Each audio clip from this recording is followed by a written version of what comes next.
Salamo fafito, sikaiona nataony Davida, izay no irainy ho an'ny tompo noho ny teny kosa Benjamita.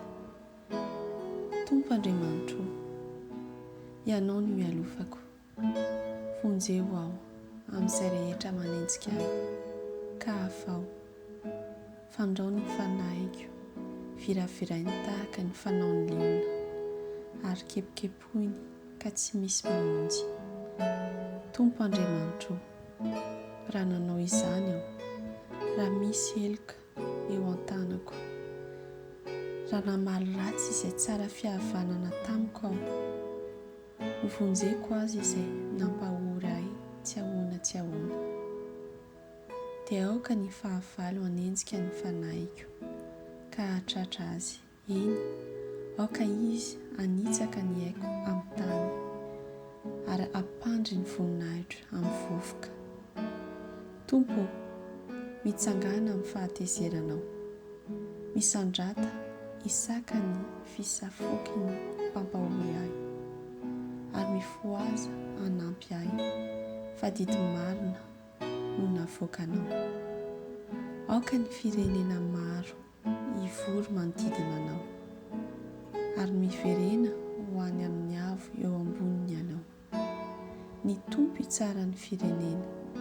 Tompo, tsarao aho araka ny fahamarinako sy ny tsy fananako tsiny.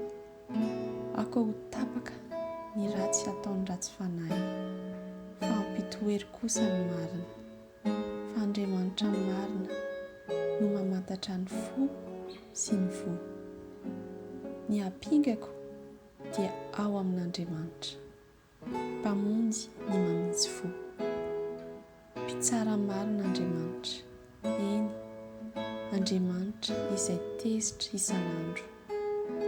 Raha tsy hibebahana izy, dia hanasa ny sabany, efa manenjana ny tsipikany izy ka manamboatra azy, ary ireo dia kendreny amin'ny fiadiany mahafaty. Ny zana-tsipikany ataony mirehitra.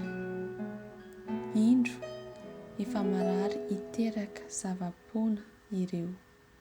Eny, torontoronina fampahoriana izy ary mitera-doza.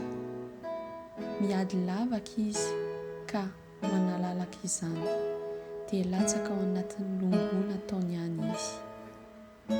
Mitsingerina eo andohany ihany ny fampahoriana, ary eo an-tampon-dohany ihany no enjerany loza nataony. Hideran'ny tompo araka ny fahamarinany aho, ary ankalaza ny anaran'Andriamanitra avo indrindra.